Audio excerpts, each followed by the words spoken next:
you go. Okay. All right. Well, Lord, we thank you for today and for this time. Lord, thank you for your word and all that it teaches us. I ask, Lord, that you would give us eyes to see and ears to hear. Lord, that you would bless the time of discussion and study. That you would teach us by your words how we could live a life that's pleasing and acceptable in your sight, taught by your word. In Yeshua's name. Amen. Good morning. Good morning. Shabbat shalom. Shabbat shalom, everybody. Okay, so today we're going to be discussing Numbers, chapters 30 through 36, so the last 6 chapters of Numbers.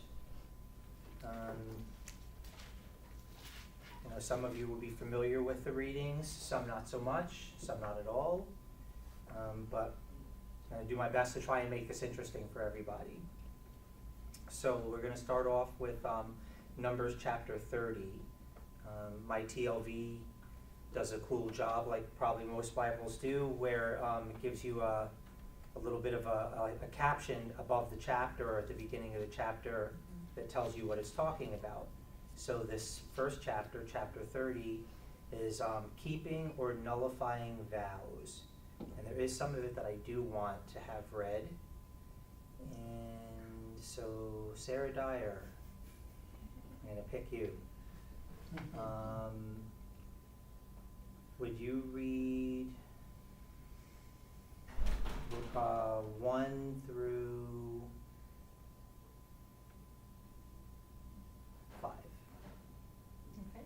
Moses spoke to the heads of the tribes of the people of Israel, saying, "This is what the Lord has commanded. If a man vows a vow to the Lord or swears an oath to bind himself by a pledge, he shall not break his word. He shall do according to all that proceeds out of his mouth. If a woman vows a vow to the Lord and binds herself by a pledge, while within her father's house in her youth, and her father hears of her vow and of her pledge by which she has bound herself, and says nothing to her, then all her vows shall stand, and every pledge by which she has bound herself shall stand. But if her father opposes her on the day that he hears of it, no vow of hers, no pledge by which she has bound herself shall stand, and the Lord will forgive her because her father opposed her." Do me a favor, though, one more verse, do 6, please. If she marries a husband while under her vows, or any thoughtless utterance of her lips by which she has bound herself, and her husband hears of it and says nothing to her on the day that he hears, then her vows shall stand, and her pledges by which she has bound herself shall stand. Thanks. Appreciate it. Okay, so these are some of the things that I noted about this. I felt like when I was asked to talk about this with you guys today that one of the things that I wanted to bring out were some of the characteristics of God that I felt we would be able to take out from the readings, or some of the characteristics about him, his personality that's demonstrated in the various chapters. So on this one, that God takes vows very seriously. And a supporting verse for that is Ecclesiastes chapter 5, verses 3 through 5. And I feel like that one's also an important one to read. So, Emma, can I ask you to read that? Yeah. What's up, dude? Oh, a full house today. Yeah. I'm sorry. I can heard you it tell was a me- new guy. Can you tell me the verses again? What's that? Can you tell me the passage again? Ecclesiastes chapter 5, verses 3 through 5.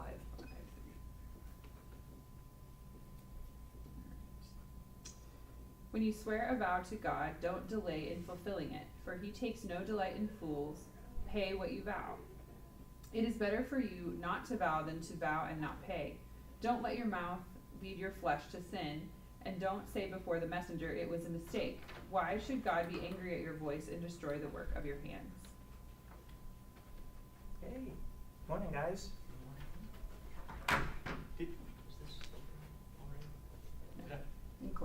Yeah. Normally it's closed, it was an open one, I found. How you doing this morning, Brad? I'm good, Katie, how are you? Good, good. Okay, so for those of you guys just coming in, we're talking about Numbers chapter 30, and this is the one on keeping or nullifying vows. Okay, so that's actually one of my favorite chapters in Ecclesiastes, actually, in Ecclesiastes being one of my favorite books in the Bible. I like it. I feel like there's a lot of wisdom there. But in that one, if Solomon is the writer, and it's believed that Solomon is the writer of Ecclesiastes, he's saying that it's better for a man not to make a vow than to make a vow and not fulfill it. How I felt like this tied into Numbers chapter 30 was that obviously God takes our vows and the things that we say out of our mouth very seriously and will hold us to them. In the context of this chapter, who's it talking about?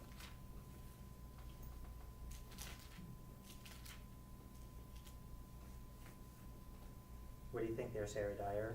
You looked at me. Well, it's talking about a woman who vows, and it's also talking just about a man who vows. Okay.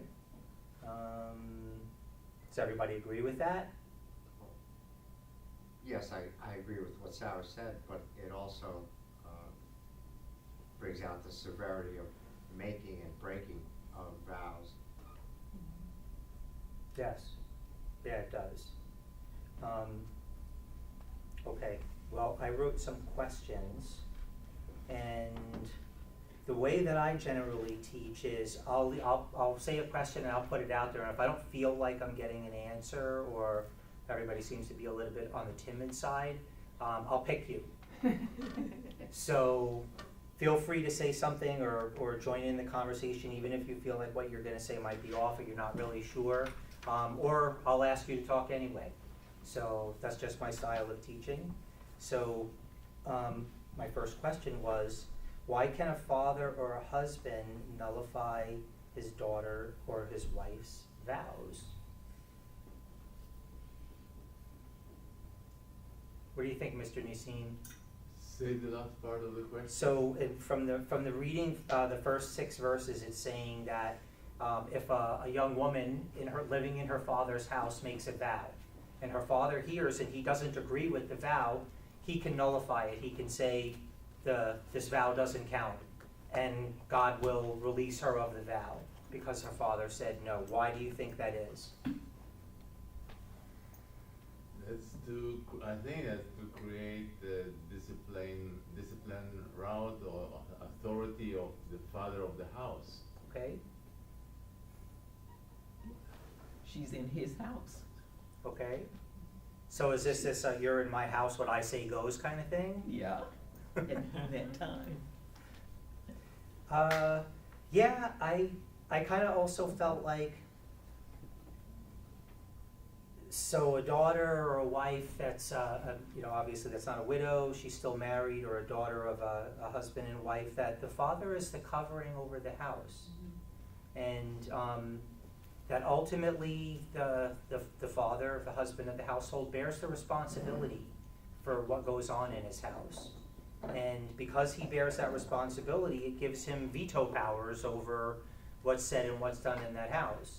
So, for example, if his wife said, Dad, I'm really in love with Joe, and Joe and I have decided that we're gonna get married, and Dad knows that Joe's actually not really the best choice for her, he can decide at that point, no, I'm not gonna allow you to keep that vow. Or she makes some type of a vow, pledging service to someone, or I'm gonna take a job, or something along those lines, and the dad realizes, or he's like, no, I don't think this is really who you are or in your best interest, I'm going to nullify that vow. And according to Scripture, it says that the Lord will honor that. He will consider the vow nullified, and the daughter's off the hook, or the wife is off the hook. Anything you want to add to that, Miss Emma? Not really. I think it's good. I think I like what you're saying about just being the covering, because part of this is it's a very patriarchal society. And so the father or the husband would have authority, but I like what you're saying. Because I think that's often painted in like an overbearing or, just using power for the sake of using power type of way. But what you're saying is that there's responsibility there, and there's covering, and there's this duty of protection. It's like so I like your example of it's a good way to show that, of just like, yeah, he should want what's best for his daughter, and so acting accordingly to protect her and set her up for that. Like that's what a patriarchal society is supposed to be. Right. Like that's how that authority is supposed to be used. Excellent. Well, thanks for bringing that out. Mm-hmm. Yeah, my view, being a husband and a father, if I make the decision to, Sarah's not the type of woman who would make rash vows or anything like that, but even with the kids, we found ourselves with the kids when they're saying stuff like, "Oh, I'll never do that," or "I'll never go there," or "I'll never like this thing," or whatever, and I'm just pretty quick to say, never say never. Mm-hmm. And it's always out of a heart of love, and because we want what's best for our family and for our kids, and the running of the household and everything is our responsibility. And again, I feel for my household that the buck stops here as far as the overall smooth running of the house. And so if someone says something and I choose not to say anything, whose fault is it if things don't go well because of it? And can we, Yes, Ms. on a Fran? more positive note, I guess, the father is really shepherding.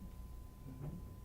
So, when we think of it as part of our culture today, that I have the last say, it's more of, flexing of the muscle kind of attitude, but in that day, it was because the father was shepherding. So, I just want to throw that in. Mhm. Yes, ma'am. Can I throw something? That Go ahead, Rob. well, it seems too that we're probably not talking about a 30-year-old woman living at home. We're probably talking 10 to 15-year-old or 10 to 20-year-old girl making these decisions. So if like my daughter's 15 and if she comes back from Colorado this week and says, she met a 30-year-old guy that she decided to marry, I'd be like, nope, that is 100% not happening. Right. And so you just, to put yourself in their shoes and to understand that a lot of this is probably for the impetuous teen, once they start to become an adult and make some of those decisions, but like you gotta still shepherd their path until you see them, able to take on those responsibilities on their own, and to see a man that can take over your role in providing a good life and being that shepherd and being that caretaker. Well said. Well said. Well, you specifically brought in let's back up a little bit. So cultural, historical context, right? It's kind of seemed like where you're going with that. People got married pretty young back in those days, right? So again, the vow didn't specifically say a marriage vow. As a matter of fact, in the text, it's kind of talking about making vows to the Lord, obligating yourself to some type of service or possibly a monetary type thing. But in this, I particularly like I fell in love with Joey and I'm gonna get married, and like those kinds of rash decisions, right? But it doesn't specify anything about age in this. So the example of, let's say your daughter is 30 years old and she's still at home. My understanding of the way that I would read the text is that it doesn't matter, but I agree with what it is that you're saying. Yeah. That so we're looking at, if it's an adult woman and she's still living under the covering of her parents, still living in their house, I would say that the way that I understand it, and I leave myself for correction if Miss Emma or anybody else sees it any differently, that as long as she's still under the covering of her house and she has no husband to speak for her, then I would say this still applies. What do you think? Yeah. I think so. Okay. All right, So, well, further on, another supporting scripture. So, when a man makes a vow, once he makes that vow, he's required to keep it, right? So we read from Ecclesiastes chapter 5, verses 3 through 5, that explains how Solomon felt that God felt about us making vows.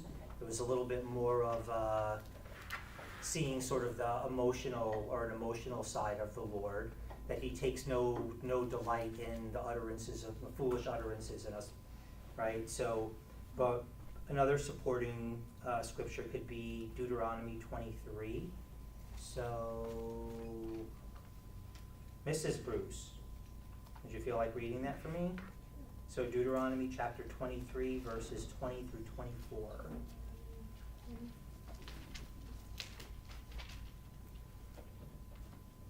Alright. Say the verses again, 23. Deuteronomy 23, 20 through 24. You are not to charge excessive interest to your brother on money, food, or anything that may be loaned for interest.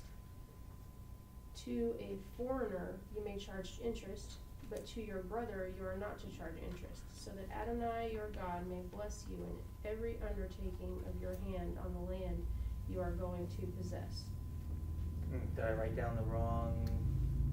This was also supposed to be about 23. vows. Yeah, Deuteronomy 23. 20. Well, and 23, then 25 is keeping vows, right? Okay. Oh, maybe I When you miswrote make that. a vow to Adonai your God, you are not to Or, delay. sorry, 24. You are not to delay to make good on it, for Adonai your God will certainly require it of you, and you would have sin on you. But if you refrain from making a vow, you would not have sin on you. Whatever comes out of your lips, you are to take care to do, since you have vowed to Adonai your God a free will offering that you have promised with your mouth. Thank you. Thanks, Brad. Yeah, it was 21. I It need was the glasses. 22, it was Yeah. 22 through 25. It's good. Yeah, I probably should have had my glasses on when I was writing my footnotes in this too. Okay, a little bit further on in the chapter, vows made by widows or divorced women. So, a widow or a divorced woman, she makes a vow. How's the Lord feel about that?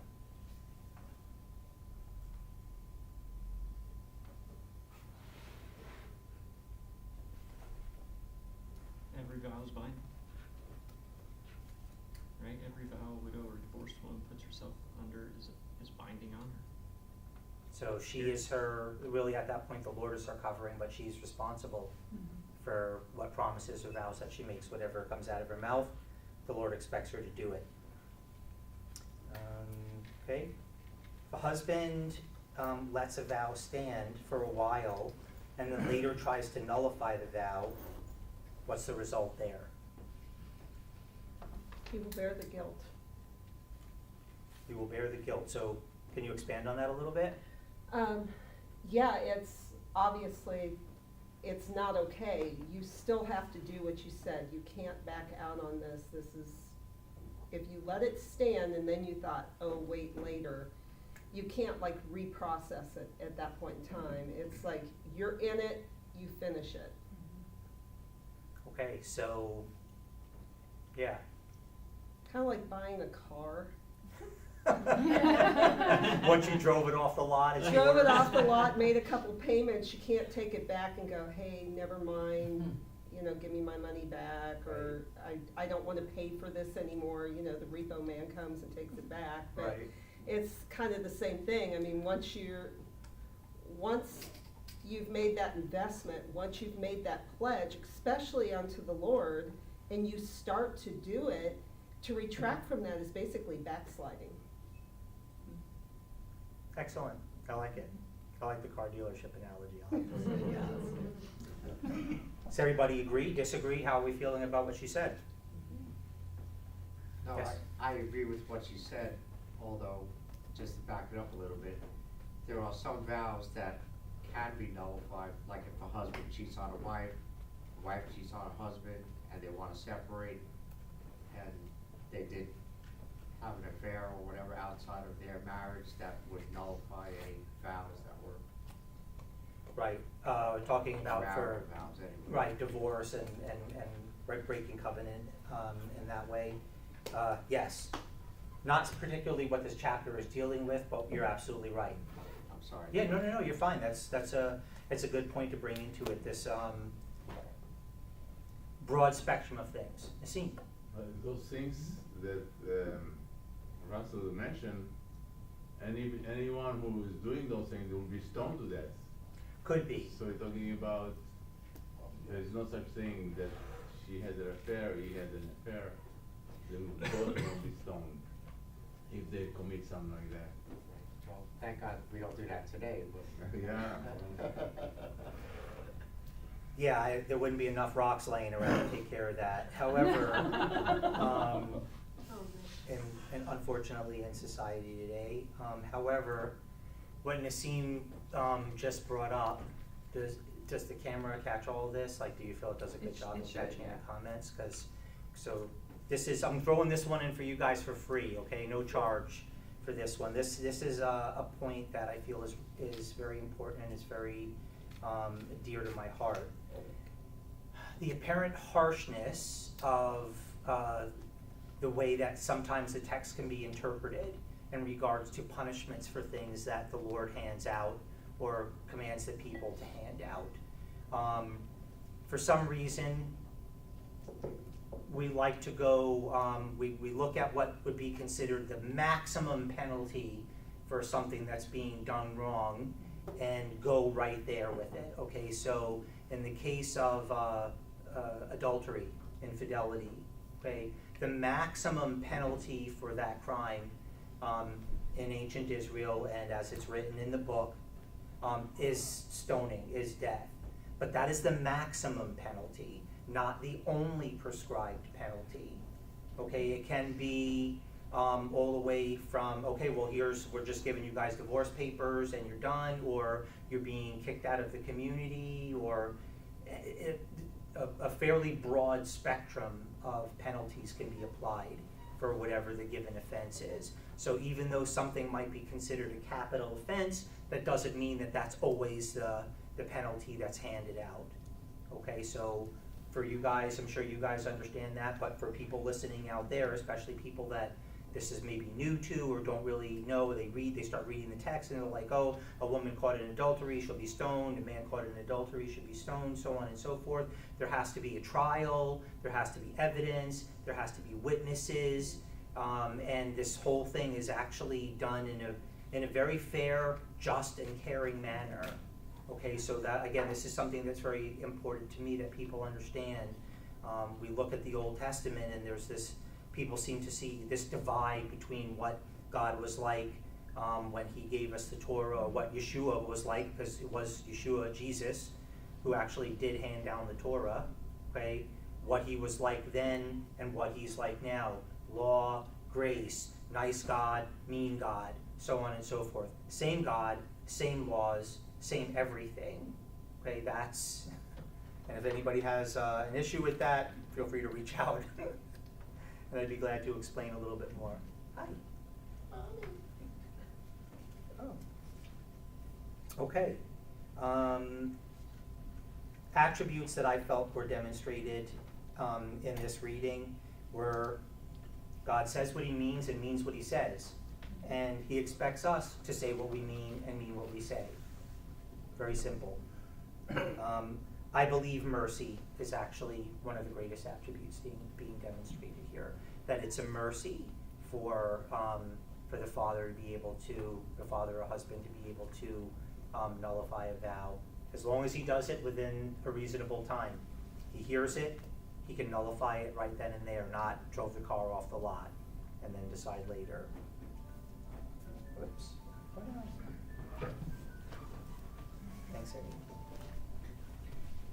Any questions or any?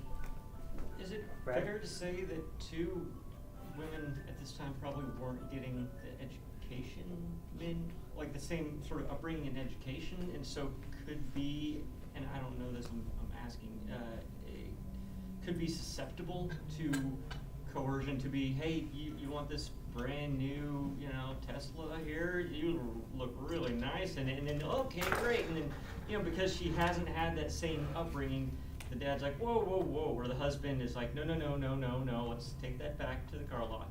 I mean, is that a fair assessment, or I don't know, could that be part of it, that at the time, anyway, historical context again, that she didn't have the same education and upbringing and making herself more susceptible to bad deals? Fair question. Well, Have at it. especially if the dad or the husband's the one that ends up having to pay for it. Right. Because ultimately with these vows, if they make an obligation, let's say I decide I'm gonna tithe $1,000 a month to my congregation, but my husband's gotta come up with the money for me to do that. Cause let's say I don't work, he does. And when you look at the dynamics in this, with the men being the one that is the provider on a lot of this, a lot of times the dad, the husband, he's gonna actually end up being the one that probably has to fulfill it if her vows are something of financial or, a material type of giving. Or even Or time, even I time. suppose, Mhm. yeah, Yeah. time, Well because she's said. supposed to be taking care of the house, and she just obligated herself to 50 hours a week. Yeah, Like, how are you gonna take care of the house? So, Right. yeah. it's a good point. Thanks. Good question, good point. Okay, well, if there's nothing further on 30, let's move on to 31. So, chapter 31 talks about vengeance on Midian, and Balaam. I think from these readings, this is my favorite chapter. So, again, my assumption is that everybody's read through it. I didn't highlight the particular verse, but I'll just go ahead and ask my first question. So why was Moses angry with the commanders for letting the women and children live when Israel went to war with Midian?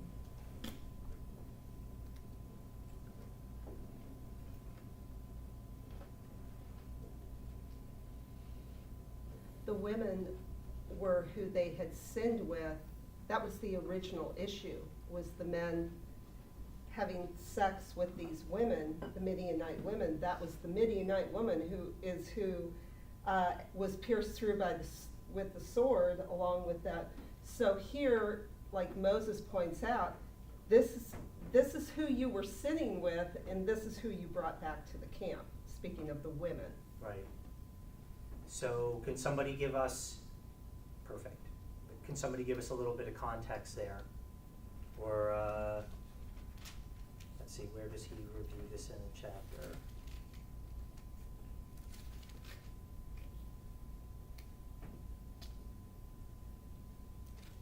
Okay, so chapter 31, starting at verse 14.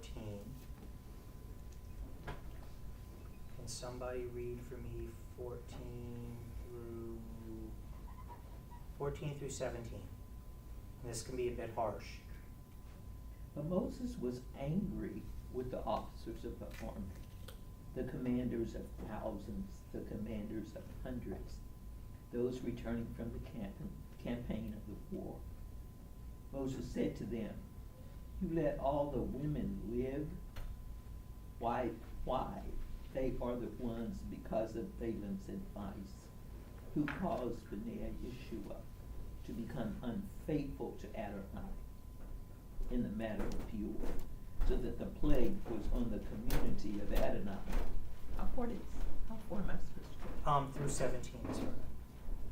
So now, kill all the boys and kill every woman who has been intimate with a man.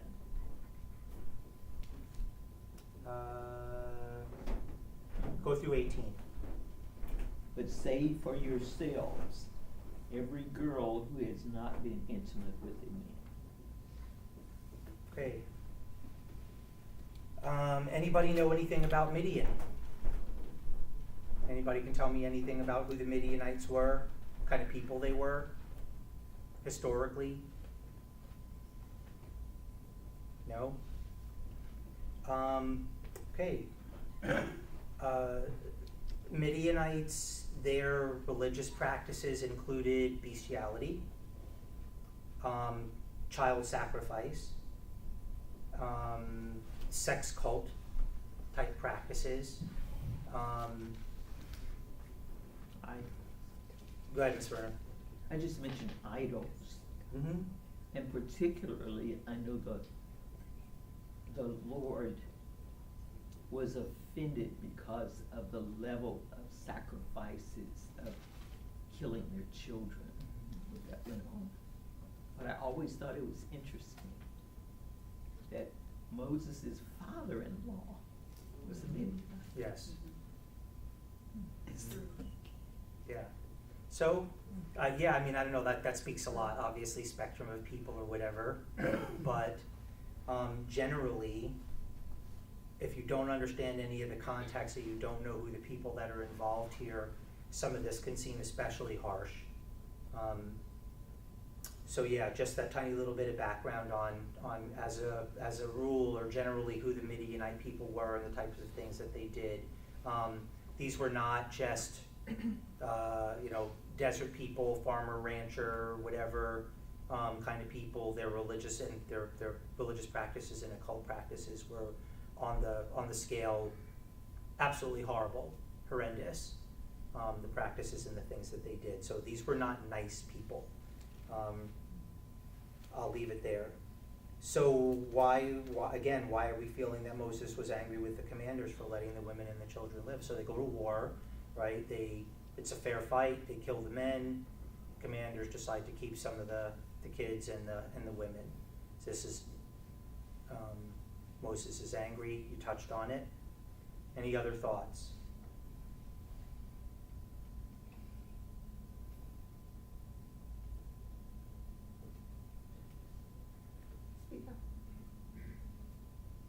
Yes, Carmen. That's my mom. We're talking about high-level poison that will be coming into the camp, and it would pollute the camp, so yes. Great. How about retribution later? Well, yeah, because they let the little girls live, but not the little boys, and my husband and I were kind of discussing this.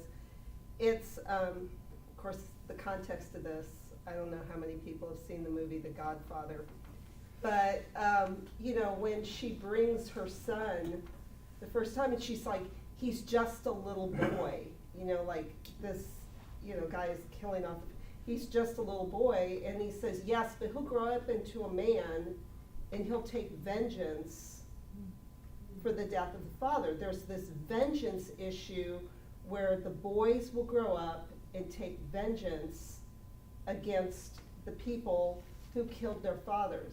Girls are probably a lot less prone to do that in this culture than the boys are. And also, the sin has already happened. This group of people have already polluted once this, to the extent where the Lord says go after him and kill him. Their influence and what they have done to Adonai's community is obviously so abominable to the Lord that he's already saying, okay, enough's enough. These people's influence have gone too far. You cannot coexist with them. Right. Well said. So Acharit, right? Acharit, the Lord sees the end of a thing from the beginning. Has far sight and wisdom and understanding into people, their hearts, what's going to happen many years later. So yeah, there's the problem of vengeance. Having an enemy in your midst that becomes a part of the community, whether it's really a part of the community or just as an insurgent, as part of the community. Like, okay, I'm going to go along with this, and I'm just going to wait my opportunity, and I'll get my vengeance at some point. Okay, so again, a factor that needs to be considered when we're talking about this. Okay, so. Can I say one more thing? Yes, please. So the other thing that I think is really interesting about this it is probably part of why the Lord's instruction to kill the women but to save the girls, basically, is that this is also like demonstrating. We think back about like what you were saying about the Midianites and their culture and all the things that they were doing. So basically, in their culture, the women are tools for accomplishing. Like they're well practiced at this. Is basically what we've seen. Like this is a calculated tactic to get them to go into Israel, distract them, get the men to sleep with their women, all these things, and that's part of their temple sacrificial system. And so that was their strategy basically for taking over a people. And so what does that say about what they thought about women? They didn't think much of them. They're just like, this is a way that we distract the men and get to conquer them. And that is very much, in these first couple of chapters that we talked about, that is very much not how God sees women and how the Israelites are to treat women.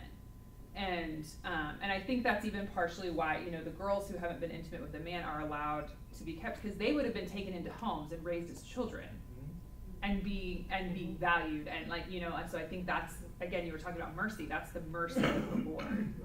But by the time they're adults and they've already been in these practices, they're already indoctrinated that this is what we do. Like, we're not worth anything, we're basically weapons to entice these men away. And so I think that, like, because one of the things I talk about a lot when I teach Torah is like the contrast between the God of Israel and the other gods, and I think that that's really significant here, particularly when it comes to women and how they're treated and how they're understood within these cultures and how different that is. And even going back to with the vows, it's like we were saying, like, it's to protect them. It's to say, we're not going to sell you off. We're not going to just like let you go do whatever you're going to do and be, either taken advantage of or killed or whatever. And so I think that that's a really important contrast that we're seeing here, is that God is actually valuing women and people and the purity of his people so much that that's why he's not allowing these other people to live. Well said. Yeah, that's good. Yeah, I think some of this can be kind of unpleasant or unpalatable to our modern sensibilities, especially when you're just reading it and you're reading it at face value and you don't know the historical context or the culture or anything of what was going on. It's really important. So yeah, my heart is, again, that modern people reading this would really understand the context, who our God is, what his heart is towards people, that he isn't harsh, uncaring, unloving, unjust. That is not who he is.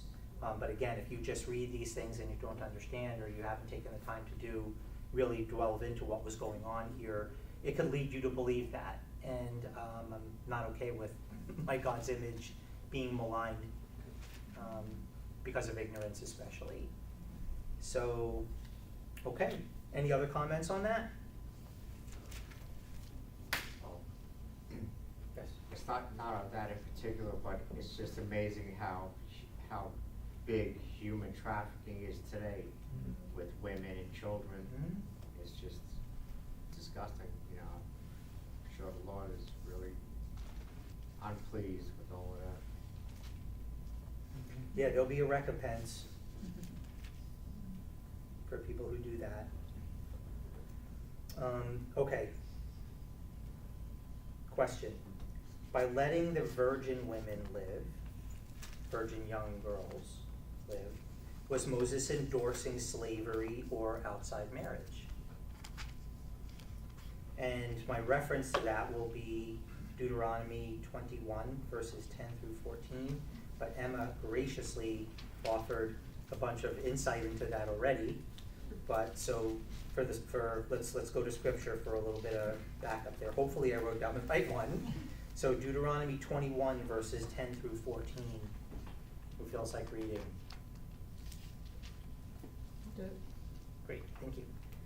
When you go out to war against your enemies, and Adonai your God hands them over to you, and you take them captive, don't you see among the captives a beautiful woman, and you desire her and would take her as a wife for yourself.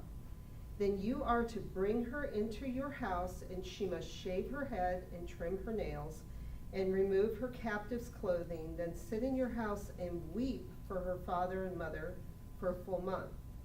After that, you may go to her and become her husband, and she will be your wife. Now, if you're not pleased with her, then you may send her off to wherever she wishes. You must certainly not sell her for silver.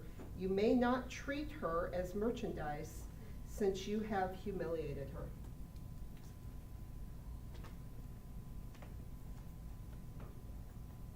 What do you think?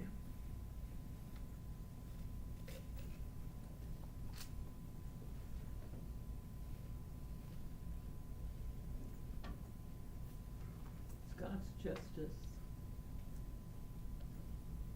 God's justice. So, are you done? She's done? Yeah, those were the verses that I asked. So when I say if she's a beautiful woman, what about the not beautiful woman? You kill her? I don't know. Doesn't say anything about that. Well, looks to me that some of these rules and regulations, even at the time when the word says that God put those regulations to the people, to me it looks like it's unself-secure of some people to invent these kind of things and then to look at the creatures of God the way they look at it, not the way God looks at it. Okay.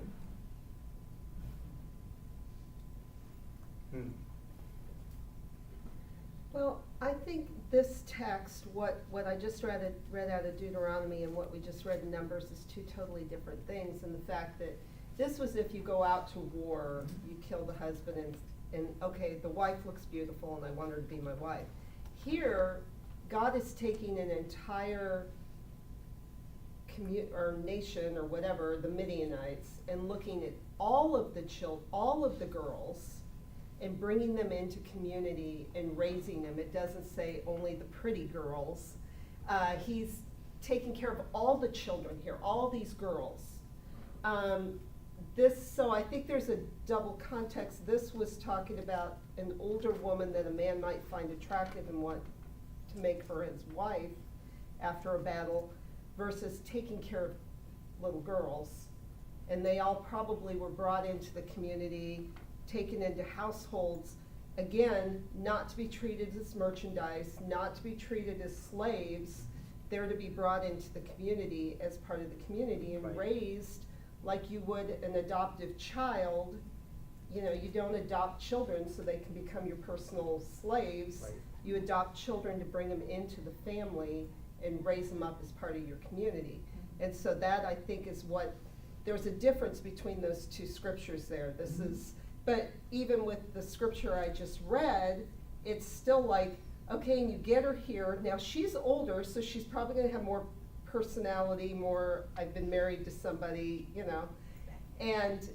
But still, even if you decide, okay, this doesn't work for us, you can't sell her. She's not your property. This woman was your wife, and she will be treated with respect. Right.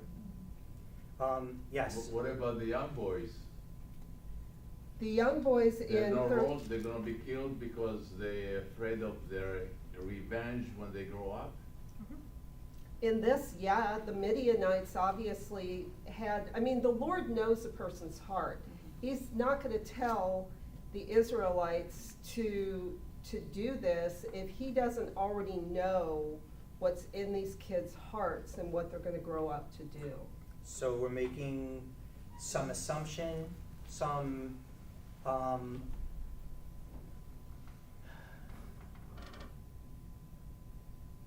Lord's heart, right? Mhm. Who is he? We know him. Mhm. I know what his, I know him. I know what his heart is like. I'm not gonna veer away from the direct, what the words are saying directly. With that in trying to teach or bring an understanding to it. I knew that this topic was going to be one that would be controversial, so I specifically went here because I wanted us to be able to talk about this. So, okay, so again, the point you brought up, the difference between Deuteronomy and Numbers. Okay, so I'll start there. Yes, there are some differences and a lot of similarities. Showing the Lord's heart and the fact that, so when someone was taken captive, when a woman was taken captive and she was allowed to live, it's not really addressing your question just yet, Nissim. We're going to talk about what the text is talking about, okay? She is given a time of mourning where she's not to be touched, a sort of throwing away of the old life that no longer exists, okay? In the fact that, yes, she had to cut her hair, shave her head. Exactly what that means, I don't know if we're talking, down to skin bald or just cut her hair short, I don't know. Clean herself up, throw away her old clothing. She's being given a new life, okay?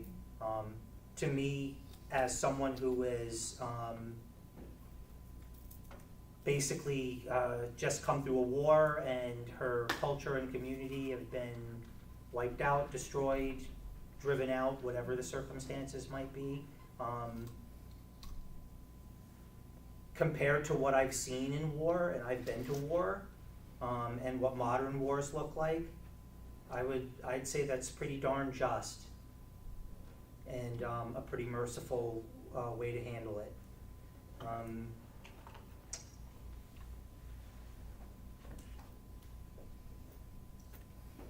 Nissim, in reference to what happens with the young men. Okay, so when I was reading through this and I was meditating on it, the question came to mind, was Midian put under a ban of destruction? In other words, there were certain nations that were occupying the land of Canaan at that time that the Lord commanded that they be completely wiped out, that no remnant of them was left. Other ones were just driven out of the land, okay, either by the Lord himself or by the armies of Israel. So, I don't know, Emma, do you know? Was Midian under a ban of destruction? I don't remember. I couldn't find it either. Again, there were certain nations where when the Lord commanded, when you go in, cities burned to the ground, idols destroyed and trampled into the dust, everything that was living was put to the sword. Okay. I will say, not that it doesn't matter whether or not the Lord gives a ban of destruction, but Israel was never very good about carrying those out. Right. Because the nations that he did put a ban of destruction on, it still existed later. Right. So that's an interesting tension to hold as well. And of course, that never goes well for them. Right. Because failing to carry out a direct order of the Lord doesn't ever really go well for people. But the Lord's mercy shows up in the midst of it altogether. That's kind of a different direction. But that is kind of an interesting thing about the nations that he does require to be destroyed. They don't seem to do a great job of carrying that out. No, it's true. Well, I've also, a couple writings that I read by, rabbis on ancient Middle East history, they state that in a lot of the writings, whether it was them or any other conquested land, ancient writings will often say, and every man, woman, and child was completely wiped out. Right. And they said that's kind of a conquest type of speech rather than a literal speech. Because like Emma said, even when you look back, you still see these nations that supposedly were completely wiped out. They're fighting them, 50, 100 years down the road. So they weren't completely wiped out. So yeah, this wasn't necessarily carried out, and that was an ancient Middle Eastern style of writing about conquest, is that they wiped everybody out, but a lot of times they didn't wipe everybody Right. out. Right. Well, as a former military person and someone that held a little bit of rank, Following orders, not really an optional thing. And like Emma said, there's usually the consequences for not doing it, doing what it is that you were told to do and carrying out all the way are not favorable for everyone involved. I'll leave that there. Yeah. Okay.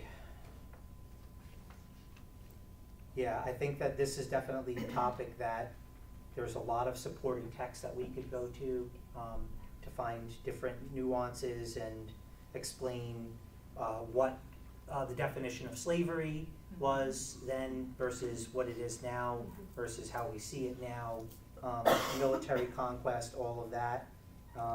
If the subject interests you, I would say definitely do some more research into it. Again, this is something that people have, with modern sensibility, have a really, really hard time understanding. And I feel like it's worth it for us to have a decent handle on it. So, all right, we only have a couple of minutes left.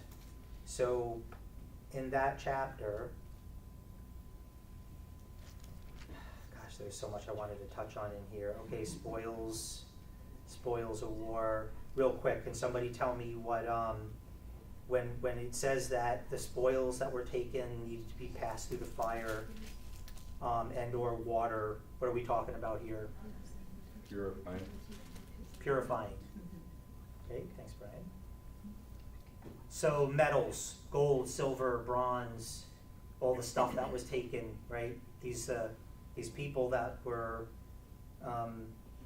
fought against, they had stuff, valuable stuff.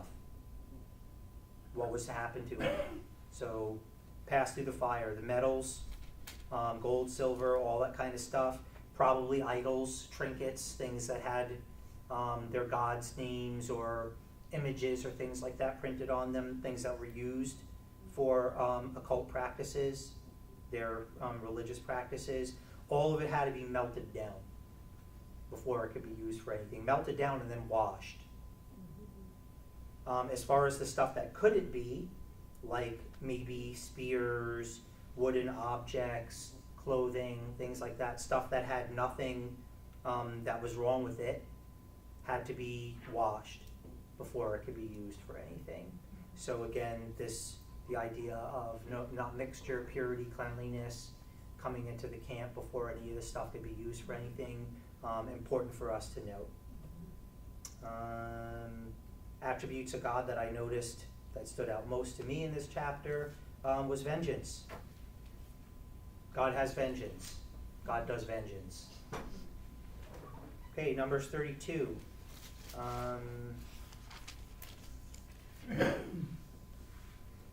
Okay, so some of the tribes decide that they don't want to cross the Jordan. They're liking the land on the east side of the Jordan, and they want to keep it because it's good for their herds, their shepherds.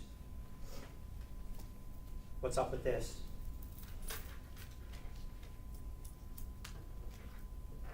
What was it, 22, what? Numbers chapter 32. Okay. So Reuben and Gad decide there. They ask Moses, hey, can we stay over on this side of the Jordan?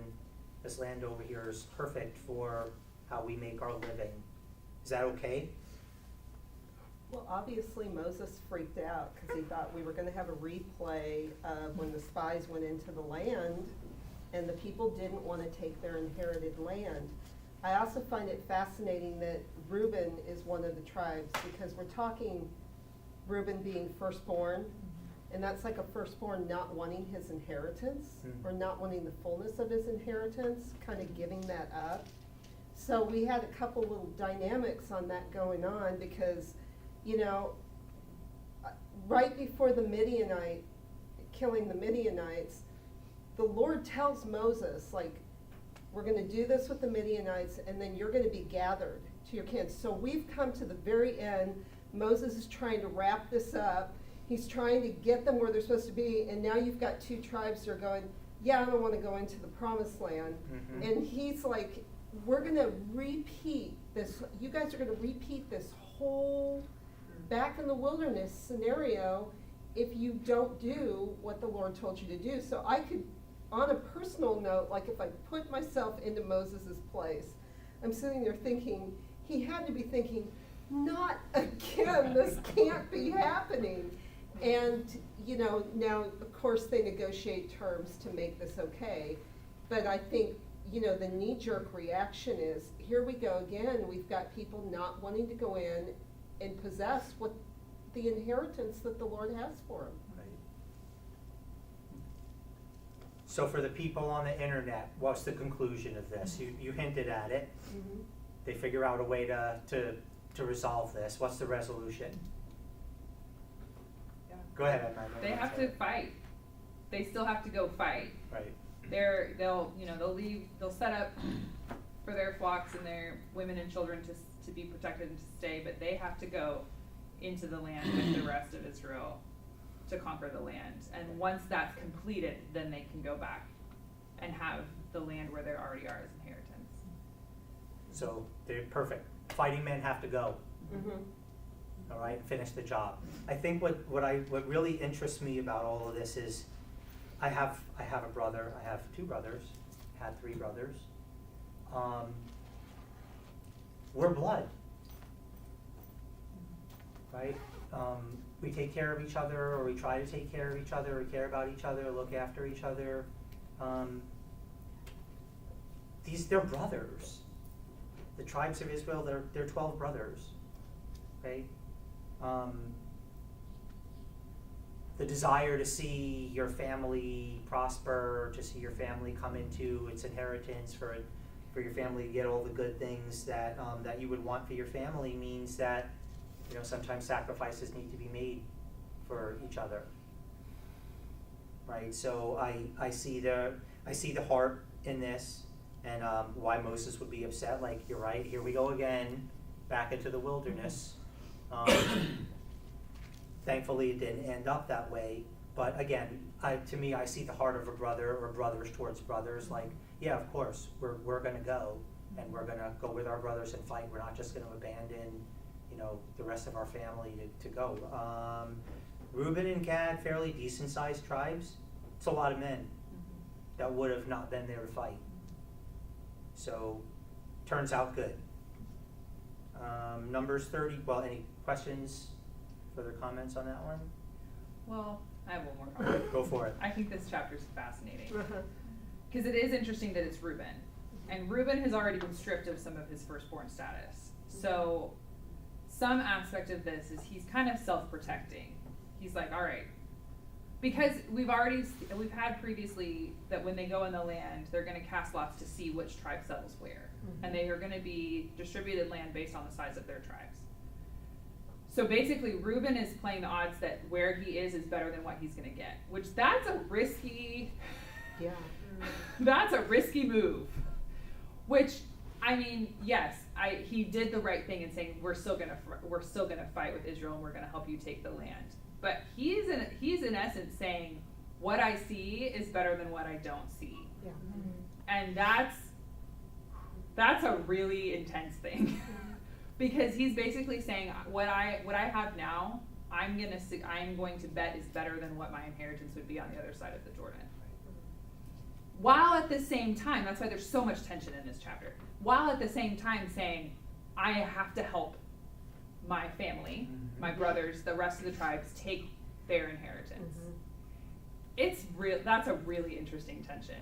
Yeah. And it's like, and again, the Lord is really merciful in this because he lets it work out.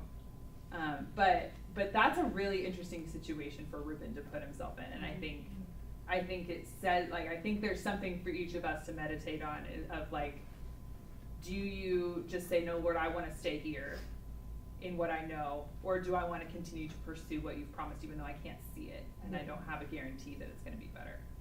That's Well said. That's one of my takes on this chapter, because it's like, because yes, they definitely are doing the right thing, and they have the unity of like, we know this is the inheritance of Israel and we're going to fight for it, while at the same time being very much self-protecting and saying we're going to stay with what we know versus going into this unknown situation. I like it. Yeah, and God the Father, I mean, his inheritances are amazing. Yeah. So it's like when you see your own kid settle for something less than what you know they could have something better, you know there's something better for them, but they want something other than, which is probably less than, not harmful. I Yeah. mean, it's okay land. There's probably, if God's set it up for you, there's something better. But yeah, that willingness to, I'll settle for this because what I see is better than what I believe God has for me that could be better. I mean, there is that dynamic there. I love it. Thank you. Well said. Yeah, attributes of God here: mercy, patience, Patience. long suffering. Yeah. Right? Anything else anybody wanted to throw into that one? So technically, we should, I'm supposed to have ended like 6 minutes ago, or we can go a We little can go bit till longer? 9:45. Okay. Yeah. So everybody, you want, are we We gonna go keep till going? 9:45. Okay, okay, thank you. All right, Numbers 33, review of Israel's journeys, right? From Egypt to Canaan, Israel's commanded by God to drive out the Canaanites, destroy all their religious items, places of worship to their false god. The land is to be divided up by lot, according to each tribe and clan based on their size.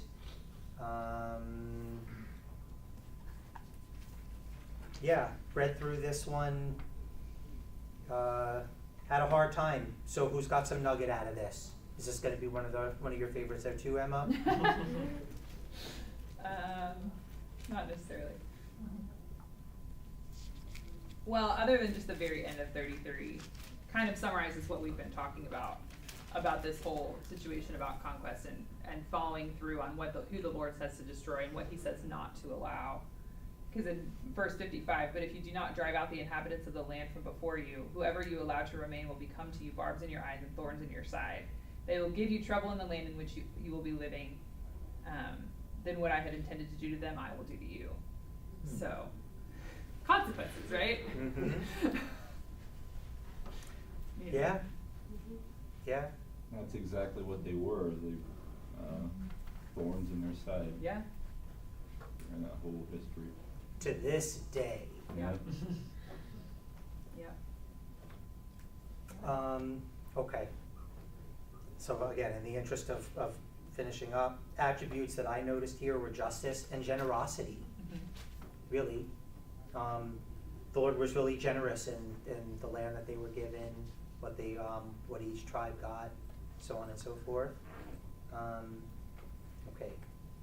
Anything else, anybody? Numbers 34. Borders of Israel. So geographical borders for Israel. I didn't do a bunch of notes in this.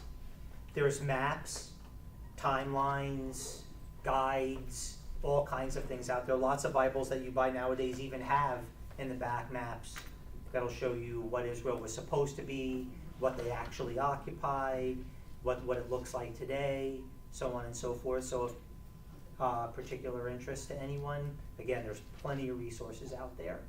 This names the geographical borders, which, to be perfectly honest with you, I would have no idea what these places are and what that looks like if I was to try and find them on a map, especially that it's given in ancient language.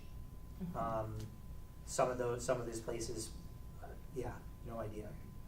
So forgive me if I should have done better with that, but I didn't come here with a map and everything to show you guys with that. There's plenty of that available to you. Yeah. But what I did say is, or what I did notice is that the attributes that I felt were shown in reading this was fairness, God's fairness, his precision, and generosity. Again, the borders, you're talking geography, it can be pretty precise science. And it seems to me like this was fairly precise or pretty precise, so in its divisions. Okay, Numbers 35, cities for Levites. Provisions for the Levites, cities of refuge. Really fun one. Again, so one of my favorites here, because we're talking about law and criminal justice, which near and dear to my heart. So, question: who could flee to a city of refuge?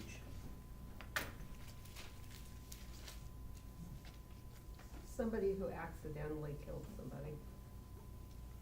Someone who accidentally killed somebody. Yeah, I mean, So- it was not, the city of refuge was basically not set up for those who are intentionally going after somebody. They're set up to hang out until the family that is upset over the incident, it's like a protection place, you know, like, so that we didn't have uprising and bloodshed, purposeful bloodshed, brother to brother. So this is, we're really talking about purposeful versus accidental in this, and a place to harbor those who accidentally caused a problem. So intent, you said the Yeah, word it's intent.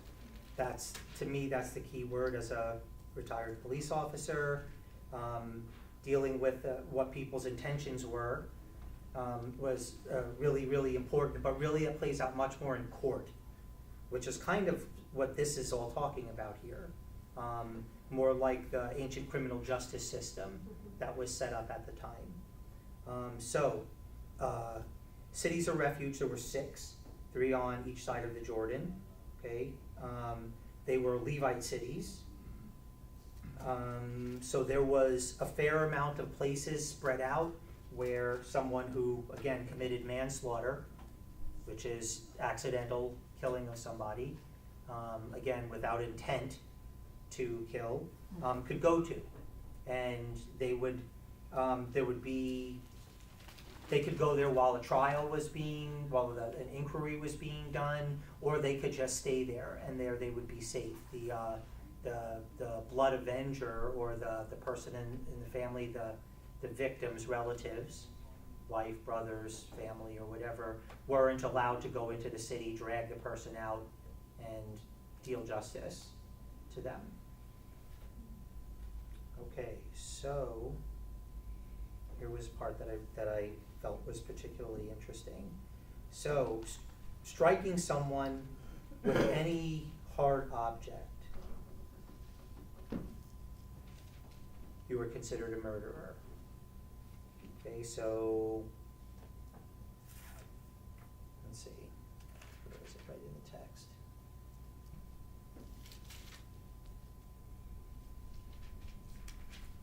$17. There we go. If anyone has a stone in his hand that could be deadly and strikes anyone with it so that he dies, he is a murderer, and the murderer must die. Or if someone has a wooden object that could kill and strikes anyone so that he dies, he is a murderer, and the murderer must be put to death. The blood avenger himself may put the murderer to death. When he finds him, he is to kill him. If anyone pushes anyone maliciously, or throws anything at him with deadly intent or with hostility, hits him with his fist so that he dies, the one hitting him is a murderer. The blood avenger may put the murderer to death when he finds him. But if he pushes him suddenly, or throws an object at him with no intent, or without seeing him, someone should drop a stone on him, resulting in his death. But he was not his enemy, and intended him no harm. The assembly must judge between the manslayer and the avenger of blood according to these regulations. Okay, so here we have a law dealing with homicide or accidental murder. So the presumption of intent is you have a metal rod, a sword, a heavy stick, a rock, something in your hand, and you're in an argument with somebody and you hit them with it. Under this law, the intent is there. You're guilty because you had an object in your hand that you knew could seriously hurt or kill someone. You should have known better than to do it. So the person's a murderer. How do you accidentally whack somebody upside the head with a baseball bat or a brick?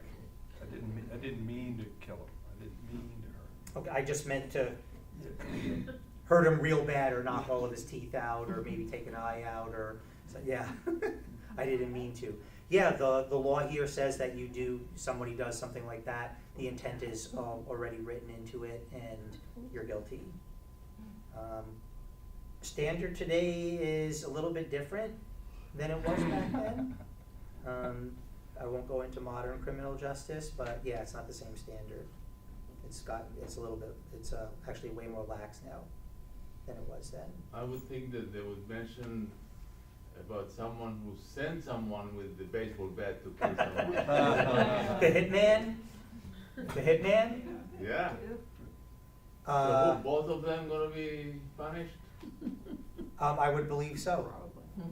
That is in Hebrew, it's the dawn. Huh? Adon. Adon. Dawn, the dawn. Yeah. Mike? Yeah, at the end of that chapter, verse 33 gives the reason why it's said blood pollutes the land, and no atonement can be made for land polluted by bloodshed, Right. except by the blood of the one who sheds it. So that's why God says you're polluting the land, and there's nothing you can offer to atone for that except for the blood of the murderer in this case. So that's the basis for the execution policy. Well said. Does this remind anybody of anything that had from Scripture way earlier? Cain and Abel? Right. Or how about today's world with all these babies? Like how polluted is the US? It's, yeah. Sad. So, yeah, Cain and Abel. Where's your brother? I hear his blood crying out. Right? The earth is crying out for the innocent blood that was shed. Yeah. Any other questions or points that they wanted to bring out on this one? So for me, attributes. I felt like, here we are, into intent, holiness, justice, vengeance, purity, fairness, and mercy were the things that I felt like I saw being demonstrated here and in the giving out of these rules. Okay, last, Numbers 36. Land inherited couldn't be passed between tribes. Okay, so further ruling about the daughters and inheritance. So what's going on in this chapter? Real quick, somebody. This is the ruling based off of earlier in last week's portion. We had the daughters of Zelophehad who asked for their inheritance of their father because their father had no sons. And so that it was ruled that the daughters could have the inheritance, but this is now ruling on, well, what happens when those daughters marry? If they marry outside the tribe, then the land would go to a different tribe, and as has been already established, the land that is allotted to a tribe has to stay within the tribe. So the ruling here is that those daughters need to marry within the tribe of their father, so that that inheritance stays within the correct tribe. Well said, perfect summation. Anybody get anything different? No? I agree, that's what I got. Attributes demonstrated. To me, it felt like equity, or equality, justice, and compassion. Again, just because this was the women, like the thinking that God sees women as less than men, they're not as important to him. In Judaism, they weren't as important. In Christianity, not as important. Not true. Absolutely not true. Anyway, yeah, equity, justice, and compassion. That's what I got. All right, well, guys, thanks for being here. This was fun. I enjoyed it. Hopefully I'll get to share with you guys again. And you're dismissed.